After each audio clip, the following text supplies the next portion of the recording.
Aleluia? Dá um glória a Deus aí. O título dessa palavra é O Deus que sempre age. Viu, meu filho? Mudou o título de manhã para cá. De manhã era só Deus que age. O Deus que sempre age. Eu quero ler com você Filipenses 2.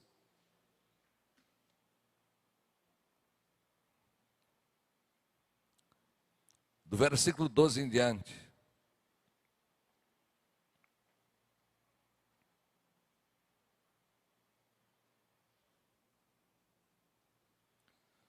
Assim, meus amados, como sempre vocês obedeceram, não apenas em minha presença, porém muito mais agora na minha ausência, ponham em ação a salvação de vocês com temor e tremor, pois é Deus quem efetua em vocês, tanto querer quanto realizar, de acordo com a boa vontade dEle. Vamos ler esse texto todos nós juntos? Vamos lá, 1, 2, 3 e... Pois é Deus quem efetua em vocês, tanto querer quanto realizar, de acordo com a boa vontade dEle. Aleluia. Meu filho, por enquanto, deixa aí na tela. Irmãos, possivelmente Paulo estava preso quando escreveu essa carta. Ela é uma das cartas que a gente chama cartas da alegria. E ele escreve à igreja de Filipe. E ele vai dizer algo muito interessante. Ele disse: desenvolva a salvação de vocês. E ele diz que ela deve ter duas características: com temor e com tremor. Desenvolva a salvação de vocês. E eu costumo dizer que a alegria para um homem de Deus, alegria para um homem de Deus é saber de como a fé é desenvolvida. Uma fé que eu desenvolvi baseada em temor e tremor. O temor é a consciência clara da existência de Deus e do seu poder. E às vezes uma pessoa ímpia, ela tem temor de Deus, não fala besteira. Isso não se pode dizer da totalidade de nós. Nossa. Mas é claro que a maioria de nós temos temor. O temor é a consciência, a existência que Deus está no controle, que Ele é vivo, que Ele é real. E você tem também outra palavra que é tremor. E aqui não é medo. Mas irmãos, se você algum dia tiver uma visão, e quase todas as pessoas, desde a Bíblia, quando a presença de um ser angelical chega, um anjo, você treme por causa do poder. Uma das características de muita unção em um lugar, que é poder, é que se caia, treme, chore. Isso é desse tremor, irmãos, pela consciência do eterno, do poder, da grandiosidade de Deus. Então ele desenvolve a salvação baseado nisso, baseado no temor que nós temos a Deus e no tremor, então nessa consciência de quem Ele é. Aliás, irmão, deixa eu dizer qual é a cosmovisão minha e de todo homem de Deus sério e sua também. A maioria de uma sociedade sem Deus, eles acham que a história é feita assim, cíclico, ok? Ela vai tendo ciclo e vai caminhando para um destino, numa horizontal. Repete uma história, daqui a pouco repete. Todo cristão sabe, obviamente, que a história, ela é cíclica, ou parece cíclica, mas ela está caminhando para um propósito, para um fim, que é Deus. Aleluia. A história não é uma repetição de eventos. Vem uma guerra, vem outra guerra. Vem a maldade, vem outra maldade. Até parece. Não, irmãos.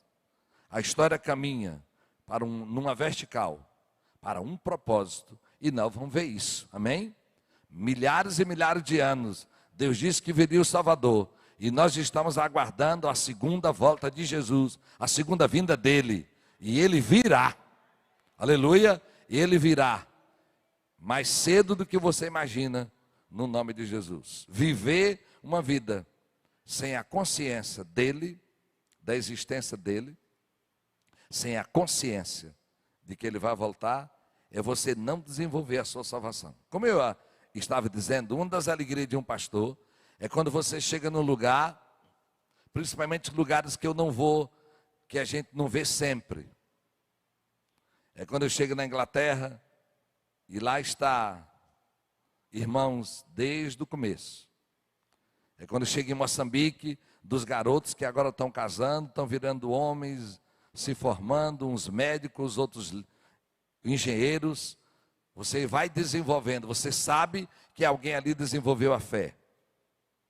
Quando você olha para a igreja de Imperatriz e às vezes pessoas mudaram de locais, mas você vai saber da história, e aqui eu posso olhar para vários, irmã Brauliene, Pilto e tantos outros, que no desenvolvimento da fé, da salvação, abençoaram e continuam abençoando muita gente. Aleluia, diga comigo: Senhor, eu quero desenvolver a minha fé. E quando o Espírito Santo de Deus diz isso através de Paulo, ele quer lançar esse grande argumento. Eu preciso desenvolver a minha salvação em todas as áreas, porque a minha salvação vem do único Deus, só Ele é Deus. Pois é Deus, esse Deus que me deu a salvação, baseado no argumento do versículo 12. Pois esse Deus é quem efetua em mim tanto o querer quanto o realizar, de acordo com a boa vontade. Ele diz o seguinte, irmãos, é Deus quem efetua. Essa palavra efetuar na King James é Deus quem produz em nós o querer. Noutra versão diz, é Deus que age em nós segundo a vontade dele. Pensamentos, vontades que eu tenho, ela deve ser resultado de uma ação de Deus. O meu querer. Isso parece simples, mas é poderoso. Deus vai colocar querer dentro de nós, porque Ele mesmo é que vai realizar aquilo. Você vê isso muito numa palavra profética, numa revelação. Deus lança algo que Ele deseja para nós, algo que a pessoa nem pensa naquilo. E daqui a pouco você vê que esse Deus que realizou um querer, uma vontade, um sonho, Ele agora realiza. Nós vamos desenvolver a nossa salvação, porque esse é o Deus da história que está trabalhando dentro de cada um de nós. Diga comigo, meu Deus sempre age. Aleluia, Ele sempre está agindo. E eu não quero que você se torne apático, nem alguém que não tenha nenhum planejamento estratégico, por favor. Nós vamos trabalhar como se tudo dependesse de nós, mas sabendo que Deus está no controle. E quando a gente crê nisso, irmãos, assim, qual é o querer dentro de você? Eu só quero uma oração hoje no final dessa palavra. Que produza em você um desejo, você que está em casa, Deus, que todos os meus desejos, as minhas vontades, os meus sonhos, os meus pensamentos, ele seja algo que veio de ti, talvez eu nem perceba, mas é o Senhor que está gerando aquilo em mim, porque vai ter uma realização grande amanhã. Você pode dizer amém? Estou lhe preparando para aquilo que é o final dessa palavra. O meu desejo hoje, o meu propósito, é que no final dessa palavra, você seja capaz de pedir a Deus que nasça coisas. Aleluia, irmã Irene. Que nasça coisas, que é Ele que está dando. Talvez você está triste e não sabe, e Ele deve estar dizendo, Gabriel, ela nem sabe, ele nem sabe que eu tenho um plano melhor para ele. Porque, irmãos, mudar dói. Mudar dói. Fazer algo, irmãos, que não é costumeiro, não é fácil. Mas extraordinário é que tem uma boa vontade de Deus nisso, tanto no querer como realizar. Aleluia. Por isso os irmãos que estão perto de mim já sabem, e eu vou dizer hoje para toda a internet. Tem uma canção de uma melodia linda. Se Deus fizer Ele é Deus. Se não fizer, Ele é Deus. Não, irmão, ela não canta aqui. A melodia é linda, mas talvez o rapaz na poetisa, lá na poesia, errou. Irmãos, Deus sempre faz. Deus sempre faz, mesmo quando não faz o que eu quero. Aleluia. Já vi demais cantar em velório, se Deus fizer. Quando uma pessoa morreu de alguma doença e não foi curada. Que conversa, menino. Deus sempre faz. Ele sempre está fazendo. Ele sempre está fazendo. É o contrário, assim. Se o Senhor não me respondeu como eu queria, é outra coisa. Ele permanece Deus. O Deus do impossível, o Deus todo-poderoso, também é o Deus do consolo, é o Deus da presença que vai estar conosco, indiscutível. Eu só estou dizendo, é o erro da frase, se Ele fizer. Não, não, não. Ele está sempre fazendo para a glória de Deus.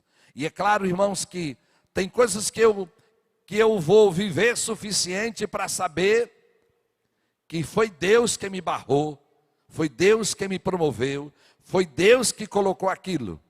Nem sempre nós vamos ver. Mas absolutamente, eu vou desejar que os meus sonhos e desejos sejam de acordo à boa vontade dEle. E a Bíblia vai dizer em Romanos que a vontade dEle é boa, perfeita e agradável. Aleluia. Então, irmãos, diga comigo, Deus sempre faz. Ele sempre age. Tem coisa que a gente imagina como é que vai ser, não é? Como é que vai ser? Mas uma hora Deus dá um basta e Ele sabe como trabalhar. Aleluia. No nome de Jesus.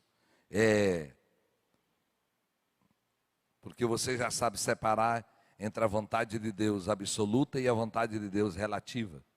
Uma coisa é o querer perfeito de Deus. Outros quereres é aquilo que Deus está fazendo, que não é o desejo, não é a vontade dele perfeita, mas ele permite isso na nossa vida e no mundo. Tem coisas que não é Deus que quis, que planejou. Ela é resultado da liberdade dos homens, da nossa liberdade. Por isso Deus sempre age. E é interessante, irmãos,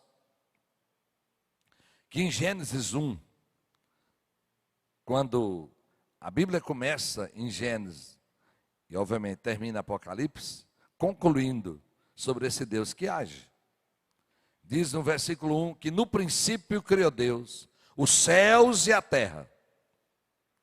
E a terra era sem forma e vazia. Trevas cobriam a face do abismo.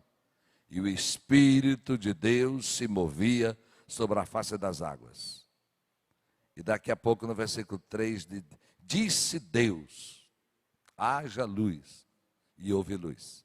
Irmãos, no meio do caos, no hebraico se diz tohu vavohu, diante do tohu vavohu, dentro daquilo que não tinha forma nem conteúdo.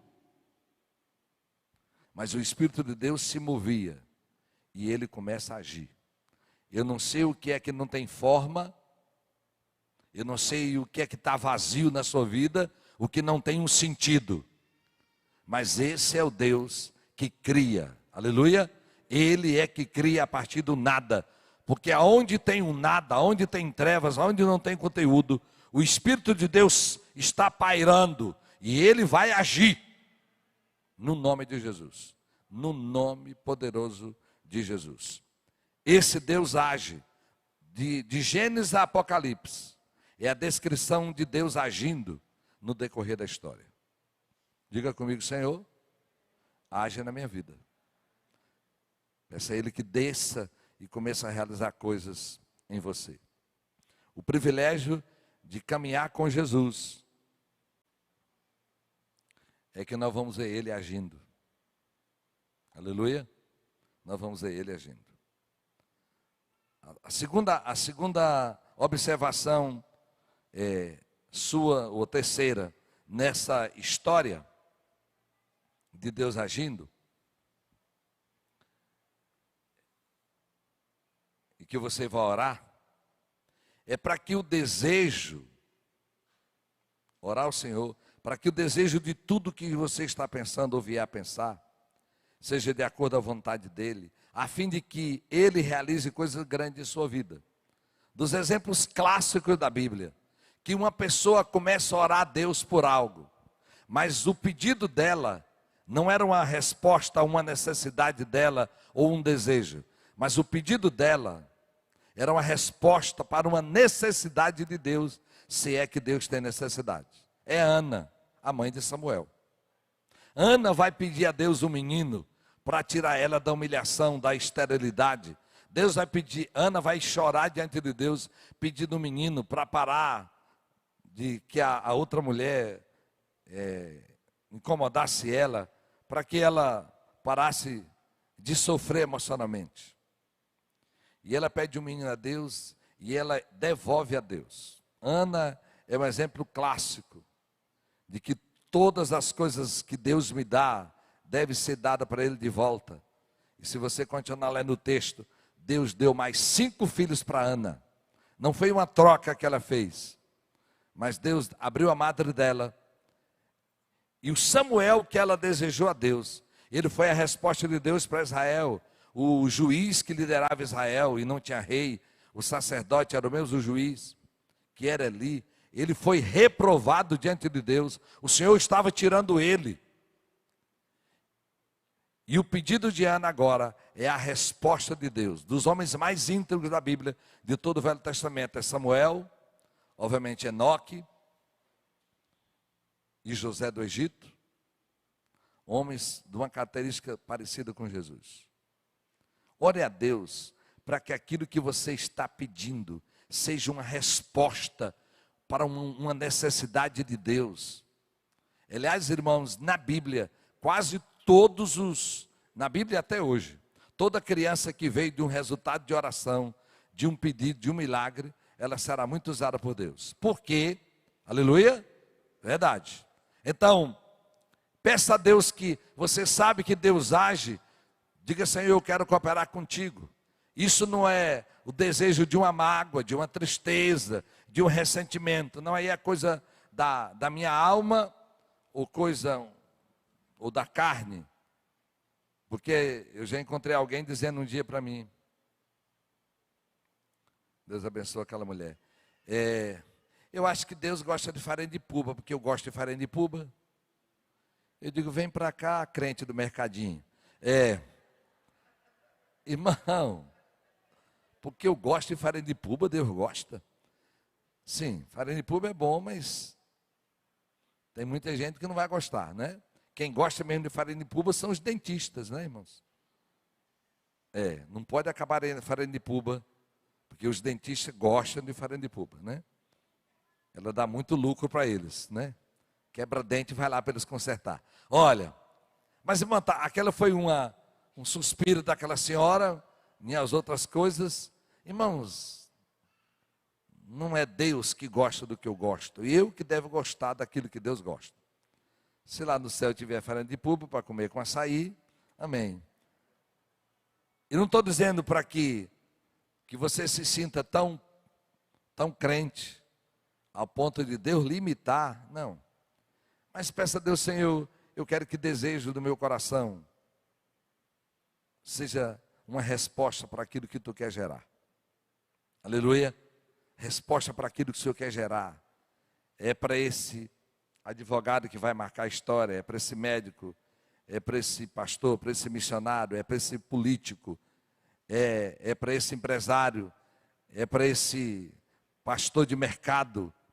Senhor, esse desejo vai servir para ti, porque tu está agindo na história, e eu quero me juntar ao que o Senhor está fazendo na história. Às vezes eu digo para os pais, bota esse menininho para estudar inglês. Não é só porque inglês é a língua do momento, e temos que orar para a China não dominar o mundo, senão daqui a pouco a gente está aprendendo mandarim. O inglês é a língua do momento, desse tempo, para que a gente se comunique. Talvez você não saiba o que vai ser, mas ensine, porque Deus amanhã pode precisar desse menino como embaixador, pode precisar desse menino como diplomata, enfim. Coopere com o que Deus está fazendo. Se Jesus não voltar, nós estamos cooperando com Ele. No nome de Jesus. Eu posso imaginar, irmãos, uma mulher do passado, vendo os filhos dela, sendo discípulo de Jesus. Eu posso imaginar a mãe de grandes homens de Deus e mulheres de Deus na história, dizendo: Senhor, muito obrigado, porque eu não abortei um filho. Obrigado porque o Senhor me deu graça para cuidar e o Senhor está usando ele no decorrer da história. Aleluia. É Deus quem efetua tanto querer como realizar. E aí, irmãos, Esdras 1, do versículo 1 e 2, reflete essa capacidade de Deus, esse poder dele, de fazer em quem nem é dele, esse querer e esse realizar. Olha o que diz Esdras 1:1. No primeiro ano do reinado de Ciro, rei da Pérsia, a fim de que se cumprisse a palavra do Senhor falada por Jeremias. Qual foi a palavra que Jeremias falou? Que o povo ia para o exílio. O povo ia para o exílio e o povo voltaria depois de 70 anos. E o texto diz: para que se cumprisse a palavra falada pelo profeta Jeremias, o Senhor despertou o coração do Ciro. Ciro nunca creu em Deus, nunca foi servo de Deus, rei da Pérsia, de todo o Império Babilônio, para redigir uma proclamação e divulgá-la em todo o reino, nesses termos. Eles assim diz Ciro, rei da Pérsia: o Senhor, Deus dos céus, deu-me todos os reinos da terra e designou-me para construir um templo para ele em Jerusalém de Judá. A NVI, essa versão, diz que Deus despertou o coração de Ciro. Na outra versão diz que Deus moveu o coração de Ciro. Noutra versão diz que Deus tocou o coração de Ciro. Tocou, moveu, despertou o coração de um homem que não temia Deus, para fazer para Deus o que Deus precisava fazer. Creia absolutamente. Olha aqui para mim. Deus tem na mão o coração do rei, diz Provérbios, e ele inclina para onde quer. Pode ser a pessoa mais ímpia da terra, mais perversa. Pode ser a pessoa aparentemente mais inútil, mais doido. Mas Deus é capaz de alterar o coração dessa pessoa. Por isso, uma das orações sua todos os dias é: Deus, me dá graça diante de ti e diante dos homens. Diga comigo: Deus, me dá graça diante de ti e diante dos homens. E me ajuda a não envergonhar o evangelho. Viu, irmãos? Em nome de Jesus. Porque muita gente acha que Deus dá graça. Esses dias passados uma pessoa vem dizendo como ela comprou delegado e juiz e ainda agradecendo a Deus. Eu digo: é muita cara de pau. É muita falta de vergonha. É muita falta de temor a Deus. Ainda vim testemunhar para mim. É igual um crente que viu alguém perdendo um dinheiro e disse: pastor, Deus respondeu a minha oração. Eu estava sem nada em casa e eu vi a pessoa perdendo R$100. Eu digo: é para mim, é Deus que está mandando. Eu digo: não, irmão, o diabo está impedindo uma bênção grande de chegar amanhã. Queima ele. Queima não, gente, tem misericórdia. Olha, diga comigo: Senhor, me dá graça diante de ti e diante dos homens, e me ajuda a não envergonhar o evangelho. Irmãos, Deus despertou o coração de Ciro. Ele moveu, ele tocou no coração dele. Porque Deus é aquele, irmãos, que age. Ele efetua algo, porque ele está realizando algo. Deus tinha dito pelo profeta que o povo voltaria. O povo de Israel ficou, já preguei isso aqui outra vez. O povo ficou medroso, completou 70 anos. Como nós vamos voltar? Quem vai nos mandar? Qual é o reino que vai manter uma guerra com Ciro e nos tirar daqui? Tolos. Ele falou, ele vai cumprir. Tem coisas, irmãos, que nós ficamos perplexos, que nós não entendemos, porque a gente não entende o modo. Diga comigo: Deus tem o modo e o tempo de trabalhar. Eu tenho uma história que nós vivemos na primeira conferência na Nova Aliança da Inglaterra. Um grupo de gente estava lá, muita unção. E quando a pastora Fátima pegou a palavra, ela liberou logo, em primeiro lugar, uma palavra para uma senhora, me lembro ela, cabelos grisalhos. Olhou para ela e disse: minha irmã, Deus está dizendo que está lhe curando hoje de todas as suas doenças. Receba essa palavra aí. Diga: Senhor, me cura de todas as tuas doenças. Uma palavra extraordinária. E muito mover, fomos para casa. Quando deu 22h30, lá perto das 23, a pastora Ivanilda me chama. E ela é de Tuntum, no Maranhão. É rápida e agoniada. E ela disse: pastor, pelo amor de Deus. Pastor, nós estamos acabados. O que foi, pastora? Pastor, aquela mulher que a pastora Fátima entregou a palavra, a mulher foi hospitalizada agora. Você imaginou, irmão? Recebeu no culto a palavra que Deus está curando toda a doença e agora a mulher vai bater no hospital. Pastor, o povo daqui é um povo sério. Meu Deus, calma, irmão Vanir. Pastora, calma, vamos descer a Fátima. Desce a Fátima. Pastora Fátima nos ajuda aqui. Aquela mulher foi para o hospital. Pastora Fátima disse: irmãos, eu não sei explicar, eu só vou ficar com Deus. Deus falou, está falado. Foi dormir, eu e a pastora Ivanilda ficamos lá, orando e preocupados. Um ano depois eu volto. E aquela mulher me chama e diz: pastor, diga para aquela pastora que naquela noite, com aquela entrada no hospital, deixa eu dizer uma coisa para você, na Inglaterra, os médicos são processados de um jeito. A pastora Ivanilda diz: pastor, eu não sei como é que alguém quer ser médico nessa terra ainda. Tudo é processo. Então, eles são muito cuidadosos em diagnóstico. Então, mas quando a pessoa entra no hospital internada, eles fazem tudo quanto é de exame. E assim foi com aquela mulher. Naquela noite, eles descobriram todas as doenças que ela tinha. E num período de 1 ano, eles foram tratando a mulher. Quando nós voltamos, ela diz: diga para aquela pastora que a última doença que eu tinha, eu estou terminando o tratamento agora. Irmãos, a palavra não era um milagre, era um processo. Deus ia agir de uma forma diferente. De curar.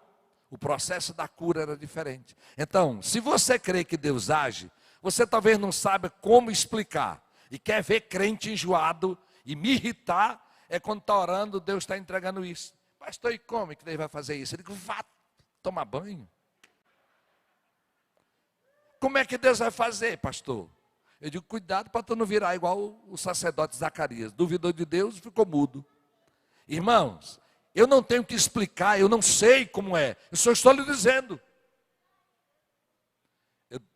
Pega no gancho do pastor Ezi, imagina o pastor Ezi perguntando para a pastora Fátima: por que eu tenho que levantar a cama?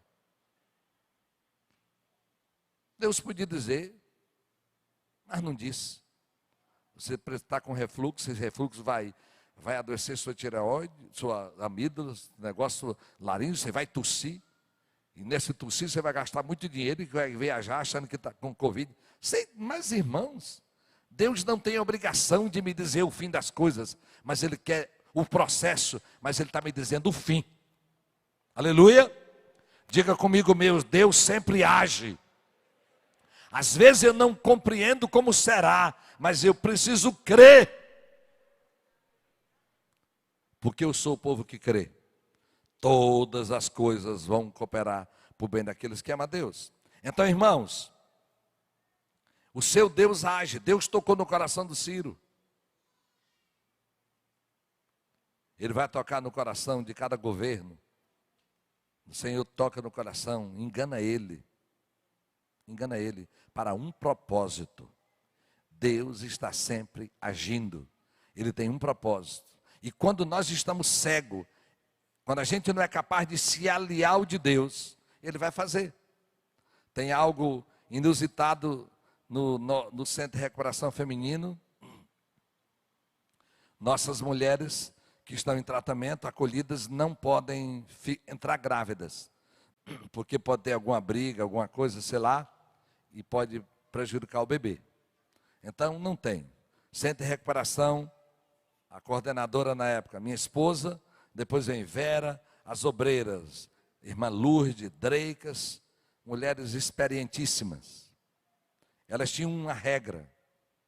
Mas entrou a mulher grávida, e ela já sabia que ela não podia falar, ela não queria criar criança, mas ela disse para nós que ela pensava assim, dizer: Deus, me ajuda a esconder essa gravidez, porque eu sei que a pastora vai achar uma boa família para criar meu filho, e se eu sair daqui, eu não vou achar.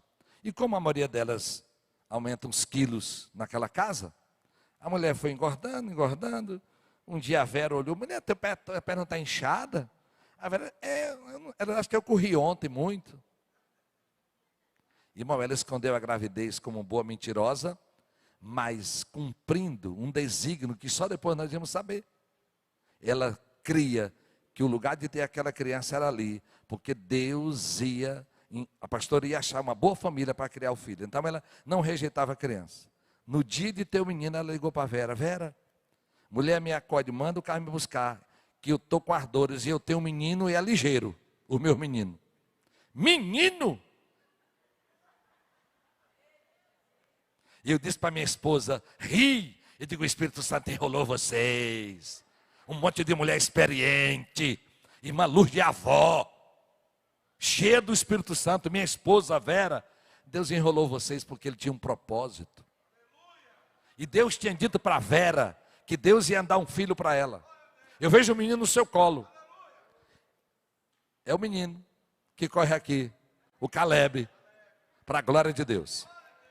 Deus está agindo, aleluia. E eu passei muitos dias dizendo: Deus enrolou vocês, Deus enrolou vocês. Aquela mulher orava e Deus escutou a oração dela e não a regra da casa. Deus me ajuda a esconder essa gravidez, porque a pastora vai achar uma boa família para o meu menino. E achou mesmo, a diretora da casa. Aleluia. O Caleb. Irmãos, Deus sempre age, mesmo quando eu não vejo, quando eu não sou capaz de entender. Deus está agindo na história. Eu digo que esse dia minha esposa passou uma tristeza, eu acho que Deus disse: vai lá, Gabriel. E ela teve um sonho lindo do futuro. Eu digo: tá bom, te acalmou agora? Te alegrou?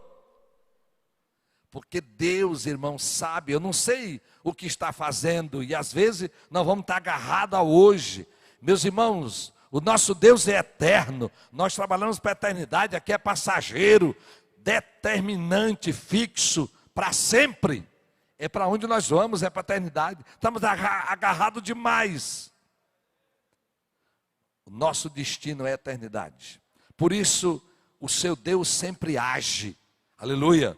E é claro, irmãos, todas as vezes que você quiser que Deus haja, não faça igual alguns pentecostais inexperientes e imaturos. Senhor, eu invoco a tua justiça para mim, para essa pessoa. Não faça isso. Diga: Deus, eu entrego nas tuas mãos. Faz a tua vontade. A ação de Deus na história, irmãos, a ação de Deus na história, a bondade dele, a graça dele, é a mesma para mim e para o errado. Por favor, a gente quer que o mal se dê mal, se ferre, se lasque. Não, irmãos. Um dia, lembro como fosse hoje, novinho, 25 anos eu acho, 20, dentro de um ônibus. Eu vi uma irmã presbiteriana, do mesmo bairro que eu. E no Recife, cordão de ouro no Recife, se chama Transilim. Tem algum pernambucano aqui? Pernambucano tem um dicionário, né? Transilim.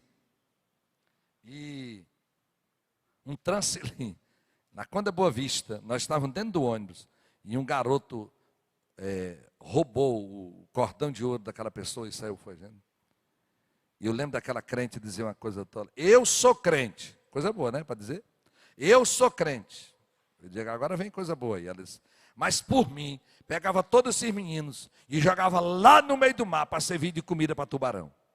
E eu digo: oxente, parece que a mulher era Cavalcante. E eu disse que é uma raça de Pernambuco terrível. Aí, irmãos, eu disse, olhei para ela e digo: irmã, em nome de Jesus, não diga isso não. A senhora pode estar lançando uma palavra para o neto seu amanhã.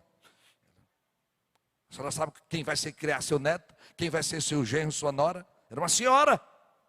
Irmãos, tem coisa que eu não sei como vai ser, mas a minha boca é para cooperar com Deus que está agindo na história. Senhor, tem misericórdia desse menino. Senhor, tem misericórdia. Porque justiça Deus já é. Precisa chamar ele não, irmão. Precisa pedir por misericórdia, porque ela volta para você. É um bumerangue. Jogou, volta. Palavra jogou, volta. Deus está agindo na história. Senhor, eu entrego nas tuas mãos. Cumpra a tua boa vontade. Cumpra o teu querer. Eu não sou juiz de ninguém. No nome de Jesus, nosso Deus age. Parece que Deus está dormindo. Não, irmãos. Mesmo dormindo, quando Jesus esteve aqui, Deus não dorme. Jesus, homem, dormiu. Estava no controle. Aqueles abestalhados lá no barco se agoniaram porque quiseram. Jesus está no barco da sua vida e o controle está na mão dele. Diga comigo, meu Deus sempre age. Aleluia. Fique em pé, por gentileza.